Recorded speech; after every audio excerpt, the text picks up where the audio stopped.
All right, so now we back with another one today. Um, Today's video, I want to record two of them, but for now, this video, I'm gonna tell y'all about my time when I was admitted into a psychiatric department involuntarily. Now there were things, honestly, if I look back, that was leading up to it, adding up in the past. But I'm gonna start at when I actually truly was involuntarily admitted and then diagnosed. That was back in 2021, right? 2021. Matter of fact, we should start in 2020, honestly. And then, we just go 2021 is when I was admitted. And there were things in 2020 that was leading up to this. I was in Columbus, then I ended up going to Cleveland. My mother, she was living in Cleveland. She came and got me from Columbus. I was doing really bad mentally. This is when I was really devoted mentally and my soul to the Bible. I was trying hard to keep what it said about commandments in the Old Testament. So much I was throwing away a lot of my own belongings, some personal stuff, which I've done often in my life here and there. But anyways, I was going through living havoc. I thought that I was possessed at one point living in my apartment. The apartment, I seen reapers flying around. I thought that I was possessed in that apartment. So I tried to fast and pray, as I seen in the New Testament, where Jesus said some things won't leave but by fasting and prayer. So I'm like, okay. So I didn't eat nothing or drink nothing for 3 days, legitimately. You know what I'm saying? My word is bond. For 3 days, I didn't eat nothing, drink nothing. I thought I was possessed, so I was trying to get free from it. That didn't work. I still went through living havoc. I was driven up a wall. It was crazy. I'm not gonna get too deep in that story, and that was 2020. I'm gonna get back to 2021. After my mother came and picked me up from Columbus after I got out of jail, I was in Cleveland with her. And then we're living together, and I'm looking at her like basically kind of like the same religious delusion I've had on and off throughout my life. Like, oh, she got the devil in her. I'm trying to be into the Bible. She don't want to be into the Bible, so the devil's inside of her. And he's using my mom against me, and she's against me. Like, this is my mother. Like, my mama loved me, man. My mama loved me. That's my mama, man. But anyways, in my mind back then, that's what I was thinking. And I think, was I thinking that I was a Hebrew Israelite? I was. I thought that I was a Hebrew Israelite from the Holy Bible. And so, I was pro like black, like I was on some black supremacy, black power type of thing. But it was Hebrew Israelite power. But I still was like a black supremacist at the same time, right? Pro black people, even if we do wrong to each other, like, yeah. But anyways, back to 2021 living with my mom. I'm messed up in my head. Like, she let me stay in a room. She had a room. She was renting a house, and she let me stay in this room.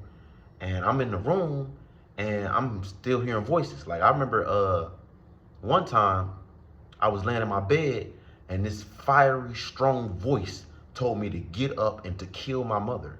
Commanded me strongly. It said, kill her. Like, it just screamed it. And I'm like, whoa, you know what I'm saying? No, I ain't just get up, kill my mama. Like I said, that's my mother. That's my mama. Okay? But at that time of being a Hebrew Israelite and being, into the Bible, it had me to believe, oh, this might be God telling me he's testing me. I mean, if you think about it, God told Abraham to kill his own son. That's why I really think the Bible is dangerous, especially for mentally unstable people, quote unquote. But it's dangerous in general because the ideologies that can be concocted in your head behind reading certain things is dangerous. Like, if your eye causes you to sin, pull it out. It's better for your eye for you to lose an eye than your whole body go to hell. Like, and now you got a whole bunch of people out here walking without eyes. I told Abraham to kill his own son. I mean, I'm telling you, kill your mom, kill her. Like, this stuff is just dangerous. You know what I'm saying? But at that time, you couldn't tell me that. And I would think you had the devil inside of you, and you was the devil. And yeah, I don't listen to you. I'm listening to God. You know what I'm saying? And at that moment, what made me think my mother was the devil is because I believed in keeping something called the Sabbath day, which was a law the Israelites were supposed to keep in the Old Testament of the Bible. So I thought that I was a Hebrew Israelite and that I should keep the Sabbath day. So I'm over here trying to lay down in bed and honor God. I'm laying in the bed honoring God. I'm resting. It said he rested on the seventh day. So I'm like, I rest on the seventh day. You feel me? So I'm over here trying to honor God. Then my mom, she comes say A, B, C, and D. Like, Mom, you already know that I'm trying to honor the Sabbath and keep the Sabbath and respect God. Why would you come tell me A, B, C, and D? Boy, this, that, and the third, and just at my neck. And having an attitude and just like treating me like I don't want to be treated verbally. You know what I'm saying? It was irritating. So I'm laying in the bed and I just hear a voice say, "Now kill her." I'm like, oh.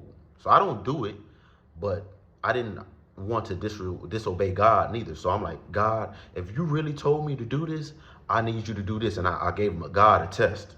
I told him if he do A, B, C, and D in a particular crazy way, that I would know it's him, and then I'll do it. I know that sounds scary. Like, whoa, you said so you would have done it? It didn't happen like that. That's why I did that crazy test, right? And I'm glad it didn't happen like that. And honestly, I know that is something to be cautioned about and scary. But that was the how can I say it? That's the problem with the Bible and a person like me or people like me in certain scripture. You got to be very careful, you know what I'm saying, with faith and belief and all of that stuff. You become an extremist and a lunatic. You got to be very careful. So anyways, long story short, I'm trying to remember what landed me in the hospital. Okay, so from what I remember, and I've been going through this on and off throughout my life, where it's a delusion, well, not my entire life, but for a portion of my life where a delusion would come upon me trying to convince me I was Jesus Christ of the Bible. Like something in my mind would try to convince me I'm Jesus. And then even if I don't believe it, at one point I considered it and I did believe it. But then at another point, I'm like, I don't believe that. And it still try to convince me that I was Jesus, regardless. It's crazy, right? So I'm in Cleveland, Ohio. My mother's at work, I think. I'm at home, and then all of a sudden, I heard a voice, and it's like overpowering this entire entire being of mine, and it's saying, "You're Jesus. You're Jesus.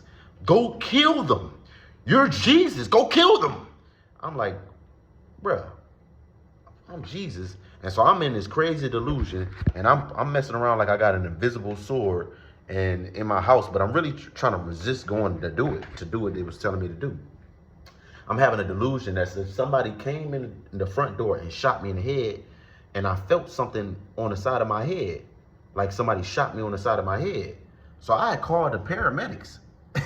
And then as they're on their way, I'm like, hold on. I'm not shot. I just feel like it. I'm not shot though. Call them back, tell them you don't need them. So I called them back, tell them I don't need them. And they're like, okay, all right.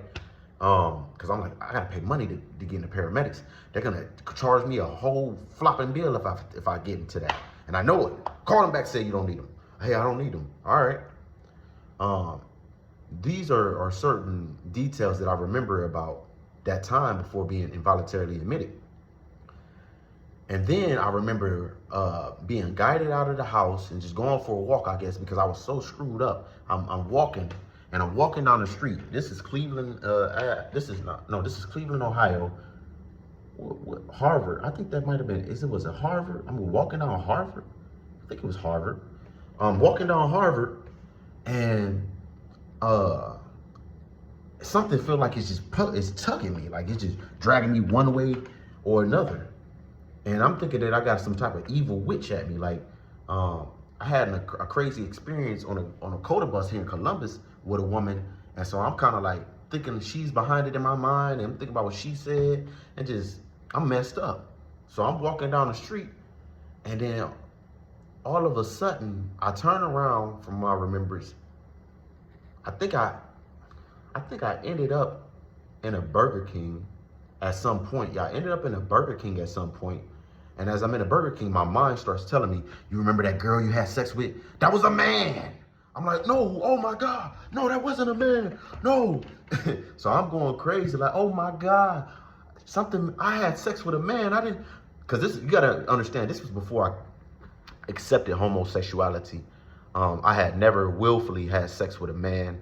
And I was still trying my best to like be straight and resist the quote unquote devil, homosexuality, et cetera, et cetera. And I was religious, super religious. I just told you I was a Hebrew Israelite.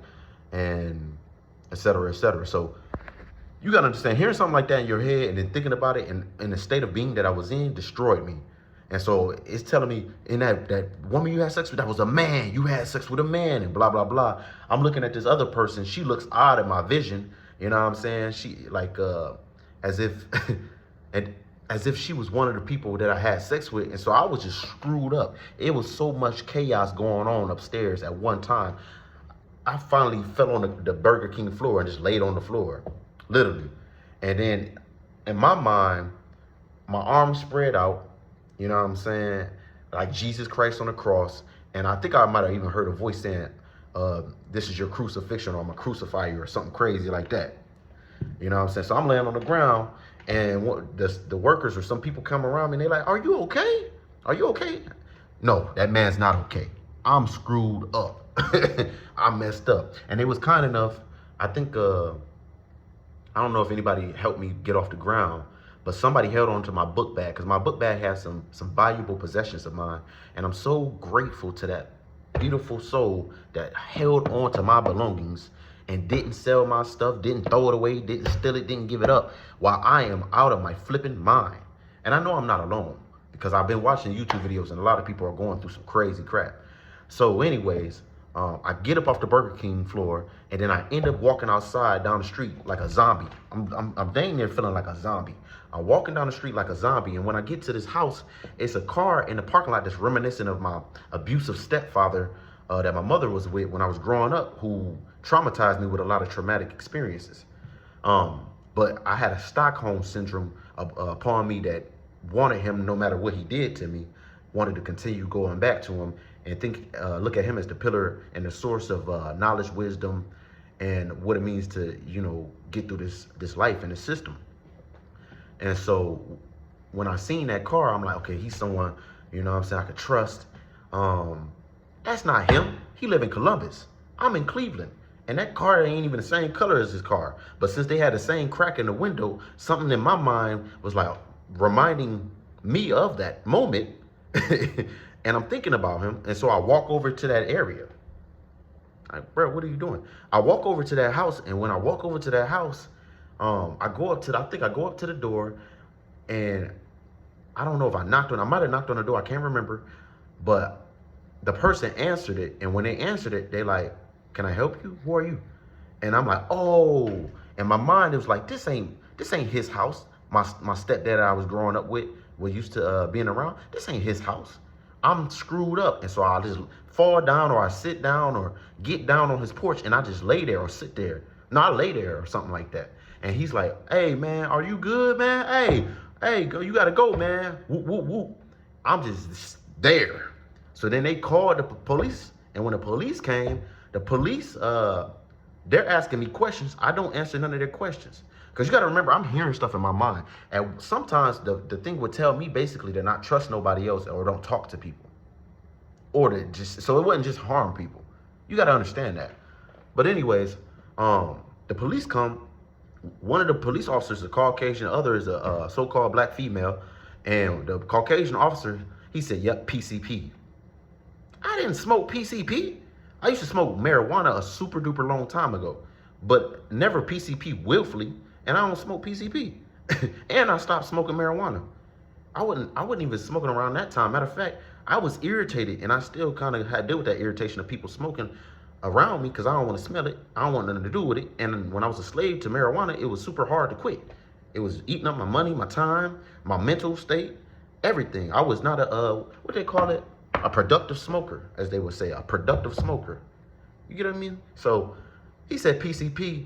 They picked my body up like a sack of potatoes, like some Vienna sausages in a bag. They picked me up, and then they put me on a stretcher. They put me on a stretcher. They took my butt to the hospital.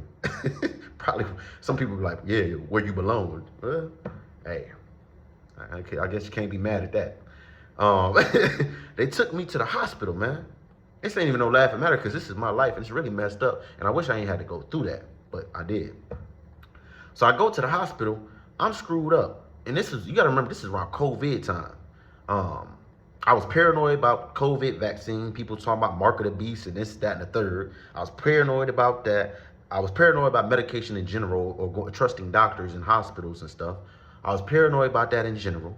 I'm at the hospital and I'm in a room, and you know, the staff, a lot of nurses and a lot of doctors sometimes, they kind of give me, not just me, a lot of people, an evil vibe, like an evil mad scientist vibe, or like a cold shoulder, or like they really don't care about your well-being with a pure heart, mind, body. So, in truth be told, that's probably the truth a lot of times. And that's what I was experiencing. But also, I was messed up in my mind. So, is my judgment, you know, perfect? I wouldn't say so. But I'm just telling you what was going on through my eyes and my perspective. You hear me? So, I'm in the room, and I'm kind of like acting like a kid. I'm 28, and this was back around, maybe I was 24, 23, 24, around that. But I still acted like a big old child in my mind. Like, I didn't act like a grown man as I should have in my mind. Like, or just an adult. Not forget the grown man thing. An adult. I didn't act like an adult. Like, in my mind, I was still, I had a lot of childish state in my mind. And so I'm kind of talking to the nurse, stupid, a little silly here and there, like, just, it's innocent childlike state stuff. You know what I'm saying? That I can remember. Like, oh, you're pretty, you woo, woo, woo. Hey, shut up, stupid. You are literally here out of your mind, messed up. How do you remember how you got here? You over here trying to call the nurse pretty and flirt with her. You good, bro? You stupid, man. I'm just looking back on the experience. My mother came, and she looked different in my vision. Like, she would look like she would be different people. I concocted a theory in my head that they cloned my mother, and that my actual mother wasn't my real mother, and that they were sending in clones, and the clones was agents of Satan and Lucifer, and just they was agents of the devil, and it wasn't my real mother to get to me, because I was one of the devout people of God, and I was really working for God, and so I was so under attack that they would do something extreme like that. That was my theory, because I would see my mom, and then she'd look different. Her head would be little, then I see her later, her head is bigger. She'd look younger, like my actual mother, like normal, and then later she'd look different, like that's not my mom. That made me think now, like, dang, hold on, am I right? Nah, but that's what I was going through. So she came in, and she's like, son, looking at me like, dang, son messed up. And I'm talking to her, and she's like, hey, all right, now you ready to go? Let's go. Out the hospital, my butt just still laying in the bed, not getting up, not listening. I should have got up immediately and left with her. I wish that I had, but I didn't. And it wouldn't have did me no justice, because I still would have got out thinking I'm a Hebrew Israelite, and that white folk are the so-called white people are the devil, and that they need to you know, blah blah blah, and just blind to my entire self. So, or to what I could call the truth of the matter, especially scripturally, to my understanding. So, anyways, I'm laying in that bed. She ends up leaving. They quote unquote pink slip me. So they pink slip me, which means I guess they got to keep me for 2 hours or something like that in the hospital. They ended up keeping me in the hospital, right? This is the craziest crap, right? They ended up transferring me to Marymount Hospital in Cleveland. My psychiatrist, his name was Dr. Lightbody. Yeah, that was really his name, right? Named Dr. Lightbody. I'm in my room. I'm trying to remember, make sure I'm not missing no good, nice details. I didn't know for a fact that I was going to be standing in the hospital, especially for that long, because I felt kind of like betrayed and like they tricked me. When I knew that when they had me in that ambulance for so long on the road, and did they tie me to the bed? I can't remember. But when I got out and they put me in that wheelchair, and I can walk. It's not like my legs are broken. My legs are not broken. I can literally walk. But they had me in a wheelchair, and they was pushing me somewhere. I'm like, oh shoot. And it was scary for me, because it's like what the mad scientist movies where Dr. Evil takes you he's taking you in a wheelchair about to go experiment on you. That's how I felt. It was scary. So I'm like, oh man. When they start taking me to a deep back hall to some rooms, I was like, oh yep, it's over. I remember seeing a bigger set, heavy set, fat guy when I first got into the buildings, screaming on the bed with blood dripping off of him or something like that. And he was screaming, going crazy. I can't even remember what that man was saying, but he was talking to the nurses. And that was a terrifying thing, like, for me to see, because it's almost like Dr. Evil had me and I went to a mad scientist lair. That's what it looked like from my perspective. They take me back to the room, and you know, they got level security in there. So they got security in there. They got locked doors, et cetera, et cetera. I'm not getting out. Now I'm in psychiatric facility, right? I'm still not gay in my mind, although even though around 2020 I still was watching homosexual porn, still fantasizing about it, still feeling feminine even in my body or wanting something up inside of me. Still having a hard time having sex with girls because my penis wouldn't get erect. Even though I kept having girls over, I kept having extreme trouble having sex with them, or being sexually attracted. But I kept trying. I said, like it's a video game, try again, try again, try again, try again, try again.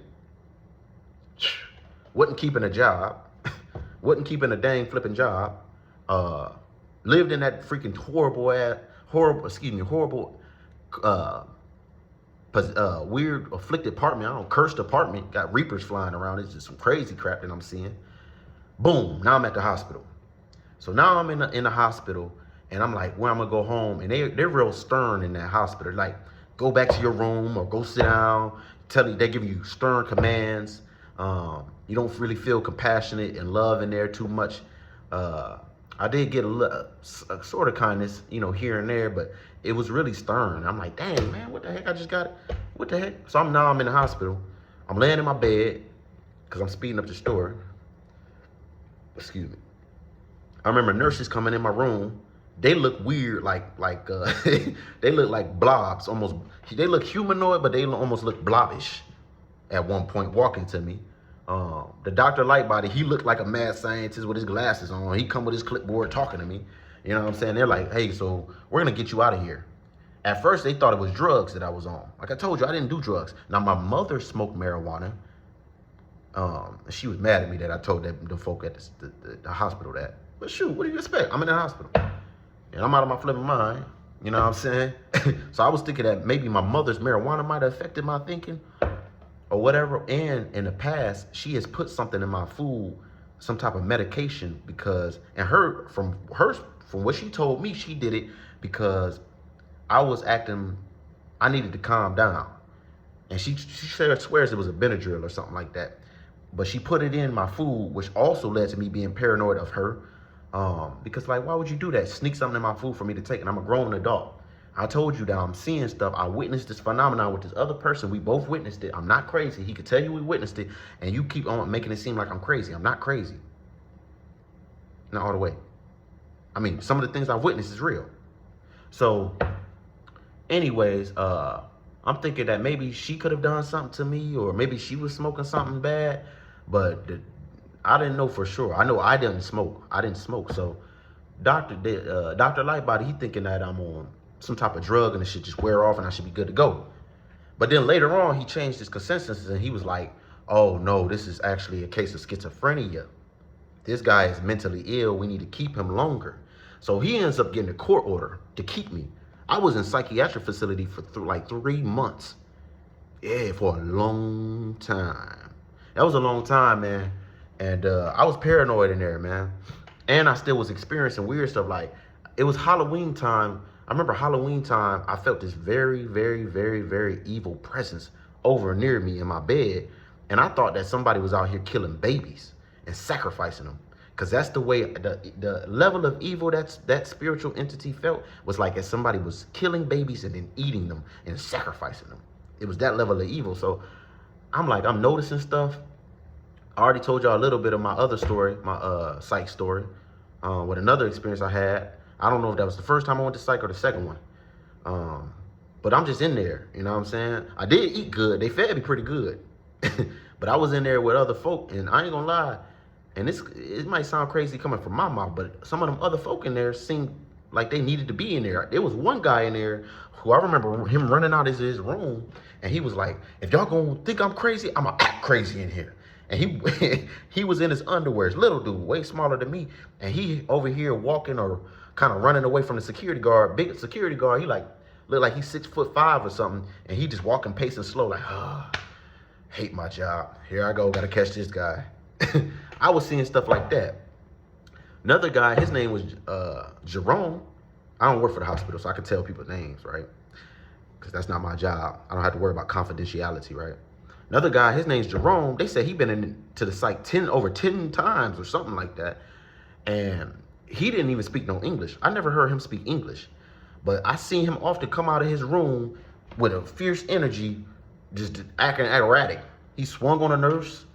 Then he swung on another guy. He scratched one guy. Then he came over while I had my plate of food in front of me. I had this plate of food in front of me. He came over to start eating my food.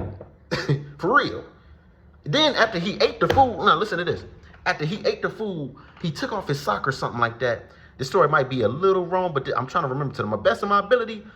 At some part, he had a sock, a dirty sock, wiped it across the table, and wiped his mouth with it.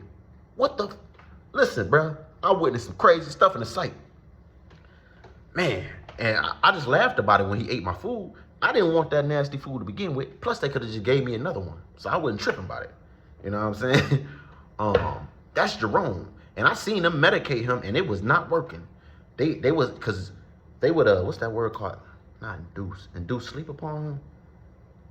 When they put the syringe in your arm and put you down, they would do that. You would see blood on his arm. Next time you seen him, it was blood from his arm from them stabbing him. But they ain't stopped Jerome. Jerome was a wild card, man. For real. I remember him even coming and bowing down to me. It was some weird. He came over and bowed his head to me, which he shouldn't have, because I was already going through delusions trying to convince me I was a Jesus. I don't need that type of attention. You know what I'm saying? I know I was out my flipping mind too, because there was one guy that came in there who had like a piece of his face like ripped off or something. It was crazy. And I thought that was Michael the Archangel in my head, and went up and hugged that crazy guy. Man, I'm a little scared. I be wondering, like, did I die? How did I not die? Ain't nobody kill me? I went up and hugged this man who looked deranged in his eyes, had like a piece of his face missing or ripped off or some crazy crap, and I hugged him thinking he was Michael the Archangel. No, I messed up. Man, boy. So yeah, I possibly needed to be in psychiatric facility, man. Because that was crazy. And out of all of this, I was trying my best to keep myself together. Like I said, fighting those voices that's trying to tell me to harm people, I did that. In my own opinion, greatly. Because I didn't kill my mom. I didn't kill myself. It told me to kill me at one time. It said, stab him. Telling me to stab my own self. I didn't do that. What else did it tell me to do? Go fight white people, so-called white people. Go kill white people. That sounded like a death sentence to me. That sounded like a death sentence. I didn't go do that. One-man army. Yes, my God is with me. I'm Samson from the Bible. Hey, so-called white people, let's fight. I'm Samson. I didn't go do that crazy crap. Shoot. I'm in psych, man. I got to see my psychiatrist daily, every morning. I think it was every morning. I think it was. Or like common. It was commonly. I don't know. Was it every morning? I can't remember, but I seen him often. And he wanted to know how I was doing. And he would try different medications on me, an array. And I didn't want to take the medications, but they told me if I didn't take the medications, that they were going to force it inside my body. So I didn't have no choice but to. In my mind, I'm like, if I take these medicines, what about the side effects? They didn't care. Like, I got to deal with it. They're like, you have a problem, and we believe you're schizophrenic, and we need you to take this medicine for your own safety. And so I'm like, okay. I just had no choice, and I had to take an array of medicine, an array of them. One medicine made my vision even look way different, like crazy. Like, I don't know what it did to me, but it made everything look yellow. It was strange. The other medication, which was Invega, made my body feel like I could barely use it. Like it made me zombified, like I could barely use my body. That's the medication they wanted me to stay on, was Invega, but I could barely use my vessel on that. Invega, it was hard. I was sluggish, like like drooling type. And this might sound funny to y'all. Don't laugh, but I feel like they was putting me on so much stuff. It was making me like MRDD because my hands started going up to my chest, and I just started feeling like real slow. So I was really not liking and digging that medication they was putting me on. I wasn't digging that, y'all.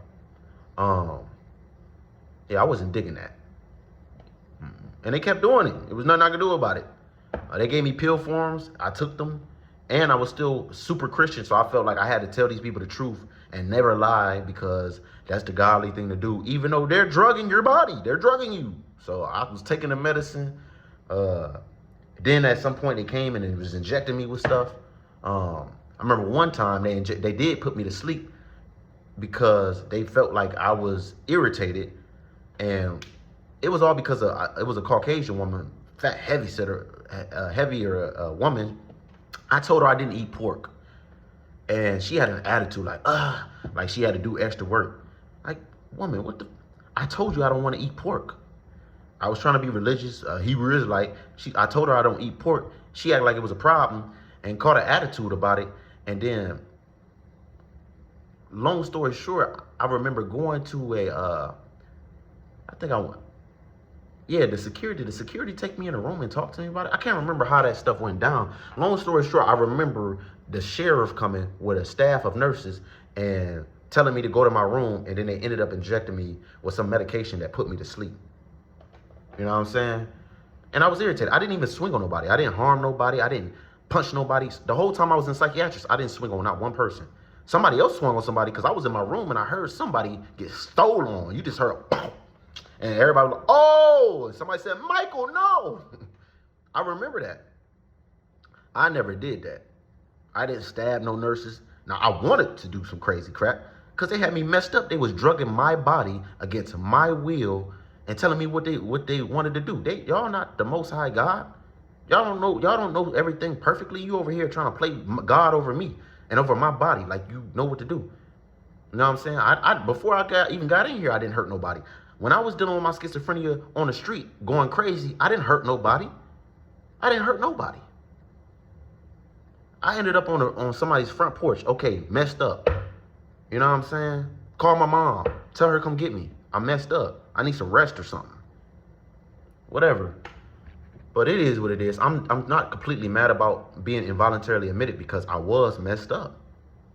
You know what I'm saying? They ain't kill me in there. I was screwed up, so I'm not really all the way even mad about it. For real. I'm just telling y'all my story.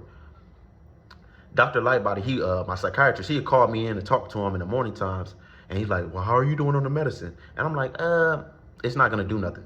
I would tell him flat out, I said, Dr. Lightbody, these are demons. That medicine, it's not going to do anything. I don't even know if that was me talking at that point. Could have been an entity talking from me. For real. But I told him, I said, yeah, that medicine is not going to do nothing, Dr. Lightbody.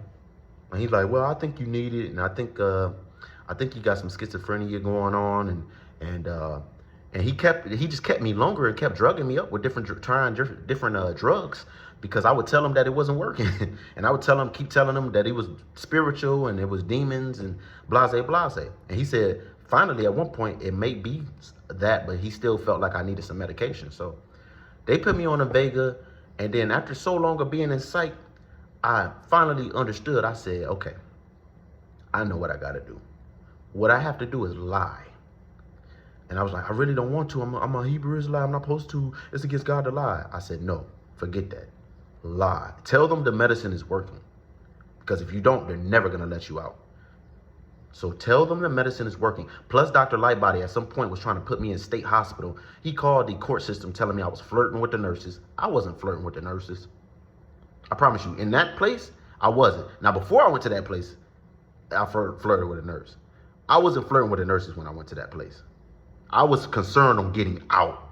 I was concerned on my well-being being on drugs. I was concerned. I wanted freedom. I wasn't flirting with him. But he told that, and he said that he believed that basically I needed to stay, and he was trying to get me sent to the state hospital. For real. So he even called my mom trying to talk to her like, hey, we think that he should go to the state hospital. Thankfully, my mom's like, no, I don't want that for my son. Bless my mom. Thank goodness that she loved her son. That's my mom. Of course she do, right? So they didn't send me to the state hospital. And then after a while, she recommended medication for me to try too. But after a while, she's like, I want my son free. I want him to come home. And they denied her and tried to do her in like, oh no, this is not your son anymore. He's our property, basically. To my mother's, which had her kind of like up in a notch, like, hold on, no. I want my son to come home. We need to get him out of there. My dad, bless my dad, my father's soul. Oops. Goodness gracious, just dropped my headphone. Hold on. Bless my father's soul. I hope that didn't mess with the audio, y'all. Bless my father's soul. My father and me don't even really talk like that. But my father, I called him and he called the hospital and went off on him. And they were like, yeah, calm down. I mean, basically, calm down, sir. Your son has schizophrenia. He's mentally ill, and, basically you don't have no parental rights. You know what I'm saying? If you want to come do A, B, C, and D, you got to sign some paperwork. They didn't sign nothing in for me to go up in there that I remember. Now all of a sudden he got to sign paperwork. My dad, basically, I think it was my dad. It was either my dad or I can't remember. It might have been my dad. He's like, whatever way you got in there is the way you need to get out. So I'm thinking in my head, so do I need to fight my way up out of here? Like, how do I get out of here? So I'm just sitting in the psychiatric department. I remember speaking to my grandfather. He told me, that's Donnie Long. He fought Mike Tyson in 1985. I remember he told me that for us, we're either hot or cold. There's no middle ground for us. Always keep your word, whether it's good or bad, because we're basically extremists. Either we're hot or we're cold. There ain't no middle ground for us. And he told me in his earlier days in life, he went to the psychiatric facility as well. You know what I'm saying? He been through what I'm going through. You know what I'm saying? He said he been through that, I can't remember how what he told me to get through it, but he said he been through it, which is scary. You got generations of people going through similar stuff. But anyways, my grandmother, I felt like she was against me because she said she felt that I should be in there and that I needed to be in there and that I had a problem upstairs, which like I explained to y'all, I did have a problem. But she felt like I needed to be in there, so I couldn't count on her getting me out or recommending that I get out. And then I'm like, who I'm gonna stay with when I get out? Because I didn't want to go back to my mother's. Me and her was bumping heads while I was in the psychiatric department. We were bumping heads. You know what I'm saying? I'm like, I don't want you to smoke marijuana when I get out. I don't want to be smelling it, blah, blah, blah. And she like, boy, I'm going to do what I want. And I felt like she was mocking me because she told me to keep the commandments while I was in there. So I'm like, keep the commandments while I'm in the hospital? Psychiatric department? So she further made me think that the devil was using her against me. I was really thinking, and I was in desperate thought like that. Like, man, the devil got my mama, man. Everybody against me. I'm just trying to live the Bible and do what the Bible tell me to do. So that's the type of stuff that was going on, man. And I'm still in the hospital. I'm trying to think. I remember I had a problem with them trying to give me medication on a Saturday because that was my Sabbath day as a Hebrew Israelite, right? So I'm kind of like having attitudes at various points for different reasons. Then they would come inside, but like, even if I was butt naked, they still would come inside my room. I remember it was one nurse came inside. She was a pretty Caucasian girl, for real. She was a pretty Caucasian girl. But I didn't give a dang about none of that. I'm butt naked. And she came in my room. She came in my room and I'm naked, right? So I'm like, I don't got no privacy. I just stood there with my dingling out and just naked, like, forget it. Here, this what you want to see? Here you go. You know what I'm saying? She looked at it, she was like, oh, and she just walked away, laughed or something. Like, whatever, bro. One guy, he was a dick in there. He was a straight up dick. I could have swore he didn't have a beard at first. I didn't know if he was trying to mess with our psyches as psych patients, because he might have, but he seemed like a extreme dick. Caucasian, older guy, maybe his 50s, 60s, or something around that age. He was such a dick when he would speak to you, man. Like, he was a dick. And I can't remember what he did to me, but I didn't like the fact that they would often come look in our rooms and we just didn't have no privacy, bro, at all. Like, Now, I know they had to go do room checks and stuff like that, so it is what it is. But man, boy, oh boy. Excuse me. But like I'm saying, I think to finish this story up, because that might be pretty much everything. I guess I could tell y'all more of the psychiatric story. It was an array of people that came in that facility that I was around, and I could tell that some of them individuals was really messed up, because you could just tell by either their speech, their actions, or the way they look in their eyes, or the conglomeration of all of it at one. Like I told you, it was one guy who came in. I don't know if this was the first time I was in psychiatric or the second time, but he came in screaming, "I'm the son of Jesus Christ." I'm like, what? He had yellow glazed eyes, man. He was messed up. He didn't even look right. I'm like, I know he ain't right. Then I seen another guy. He had this pyramid on his head with his, like, the all-seeing eye in the middle of it. And he looked weird, tongue all out. Just looking weird and crazy. And they let him out before me. I'm seeing him walk outside. I'm looking out the window. I'm seeing him walk outside with no shoes on. I think he might have had his shoes in his hand. Why is he doing that? Walking down the sidewalk with his shoes in his hand. Yeah, he's messed up in the head. That was my judgment. Okay, he's screwed up. So I was just in there just observing. One of the people they put across me, he was like a dude that looked like he was 6'5" or 6'6". He wanted to have sex with me. He kept on making sexual gestures to me. He was across from me, and then he would get enraged and stuff. Like, bro, what the, bro? No, I don't want to have sex with you, bro. I'm good, dog. No. I don't want to do that. I ain't even supposed to be in here. I'm like, they need to let me out. I'm like a trapped dog in here, man. And I ain't fight him. I ain't want to fight him neither. You know what I'm saying? I just stayed in my room, bro. He was talking trash in his, and I might have said something back in mine. I can't remember. It was another Caucasian guy. His name was Shalom. Shalom came up in there, and he was wilding. His story of how he even got in there was crazy, because he did something with the police or said something crazy to this man. I'm like, bro, you said, are you nuts? You can't say that and do that to the police. Are you crazy? His name was Shalom. He believed in God and all of that. He said he had a rabbi that would teach him or something like that. But I'm like, bro, you can't do that with the police, man. They put him up in there. I felt bad for him, because I remember being in my room. I hear him over on the left side on his room screaming like, no, going bananas, going berserk, because they about to drug him up. And he like was not trying to go. So inside me, I'm like, go fight for him, man. If y'all both fight, y'all can take him. And I said, don't do that, bro. They're going to pit me. Hey, they're going to send me to the state hospital. I'm not Hercules, bro. I am not the Incredible Hulk. This is not going to go how you going to think it's go. Plus, they ended up putting a notice on the window that said, if you attack one of the staff, that's a felony charge. I said, oh, heck no. I ain't dealing with that. And later on, they start putting sheriffs up on our floor. So I said, okay, yeah.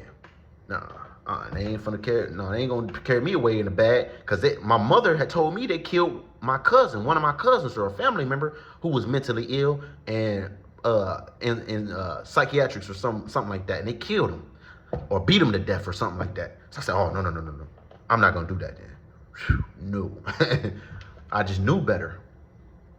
So I stayed in my room. I told Shalom, I said, hey, don't worry, my God is with you. I was trying to be faith over heels, head over heels with my faith and all that. God is with you, And next time I seen him, he was drugged loopy.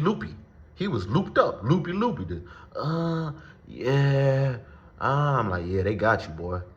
That's how they did me. I will tell you the spiritual thing that happened, the phenomenon that happened, that I noticed, that I was like, oh, God is with me in that moment. But we probably say that for another video, or just won't tell y'all that at all. You know what I'm saying? So that was that, yo. Long story short, I made up my mind that I had to lie to get up out of there. I was in there 3 months. I said, okay, I'm about to tell them this medication working. I ended up telling them it was working, and soon enough, I was up out of that place. They let me go. And I was glad. When I got out, my mom, she still felt like I should take the medication. The medication looked crazy. It looked like some type of nanobot technology medication. It looked like some crazy stuff, because I cut one of them bad boys open. It just looked crazy. And I'm not saying it's nanobot technology, y'all. Okay, so don't get no crazy conspiracies. I don't know what it was. I'm not a pharmacist. or the creator of the drug to tell you all the ingredients. But I know it looked crazy, and I would take it, and I was messed up. My mom, she let me take it for a little bit. I explained to her, hey, this is messing me up. Look, Mom, she seen what it was doing to me, and she said, son, you don't got to take that no more. And I stopped taking it. You know what I'm saying? And she's like, you know, you seem to be working through what you got going on up here. You keep doing that, son. You know what I'm saying? It seemed to be working for you. You know, take care of yourself, son. And that's pretty much what I did. I went to go see my grandma when I got out. I felt better when I seen my grandma spiritually. She's like a fairy, a godmother of mine, like, but a good one. They call her Faye. So I seen her and she healed me, just being around her. She showed me her compassion and her love. I was around grandma, and that was that. And I moved on with my life. And from that time on, I kept meeting schizophrenic people, other schizophrenic people. I was thinking God was just sending them my way. I'm like, what's the odds of me meeting more of y'all? You know what I'm saying? They giving me some of their testimonies. I kept going on with life. You know what I'm saying? Trying my best to live and continue on to survive. So, hey, this is a long video though. That's like 45 minutes, y'all. So I gave y'all a lot. You know what I'm saying? If I'm missing any details, I could say this before I close the video. At one point, I remember Dr. Lightbody coming in my room with his clipboard, and I'm like, hey, I'm good. Can I go now? Like, I told you this stuff, the medication wasn't going to work, but I'm trying to figure out how I can get out of here. When you going to let me go? And he looked at me and he said, I'm surprised you still had the capacity to speak. What do you mean you're surprised I still have the capacity to speak? Am I not supposed to be able to speak? Are you trying to, what's the word? What's the English word called? Incapacitate? Are you trying to incapacitate me? I think that's the word. Are you trying to incapacitate me purposely and put me in a vegetable state? He should have just told me yes and been evil and demonic. Just say yes. But he didn't. And I didn't ask him that question. I just took notice of what he said. I thought it was crazy. I'm surprised you still had the capacity to speak. Bro, what? Like I told you, the drugs they was put me on, I told y'all what it was doing to my body. So it's like I was becoming that vegetable. It was messed up. They put me on some strong 1900s drug. Like what? And some other stuff. Like what? You know, back in the day, I could have swore they used to lobotomize people for mental illness and do shock therapy and stuff. So I don't really trust, I still don't trust the medical facility perfectly. You know what I'm saying? Knowing the history. Because they used to do stuff like that. Man, you tell them you was homosexual, they used to deem that a mental illness. A mental illness. You might be lobotomized for homosexuality. Do you know that? Electroshock therapy? Crazy, right? Crazy, nuts, bananas. Man, boy, I thought Dr. Lightbody was the devil too. I'm like, bro, what? This is wild. And I felt like they buck broke me in my spirit because I was not going to take that COVID vaccine. But I ended up taking that first one because I was in there so long. I started coughing and stuff. I was feeling something in the air. I surrendered. I said, give me that vaccine. And I thought maybe there's some, let them make me go even more if I take this vaccine. They gave me that vaccine. It was nuts, man. But yeah, so that was the 2021. That was in 2021 where I was involuntarily admitted into Marymount Hospital under the care of psychiatrist Dr. Lightbody, Dick, who happened to say he surprised I still had a capacity to speak after putting me on so much drugs. Like, bro, what? Man, boy, if I wasn't afraid of that state, going to that state hospital, boy, man. I heard one of the staff while I was in there, or somebody else say they drugged somebody else so much until he died. They literally drugged somebody so much until he actually died. I heard somebody in there say that. Yeah, it was nuts, bro. And we about to go on an hour of dialogue, y'all. I'm gonna let this go, let this video drop, bro, and put this up on the line, man. We live in a messed up world, y'all. It just is what it is. It's messed up stuff going on, whether you're in a hospital, prison, jail, streets, everywhere, bro. All right, later, y'all, man. Peace, y'all, man. Hopefully, y'all get something from my testimony. Y'all hear me out. I possibly gonna go drop more videos. This your boy. I'm out, man. I'm gone, y'all. Peace.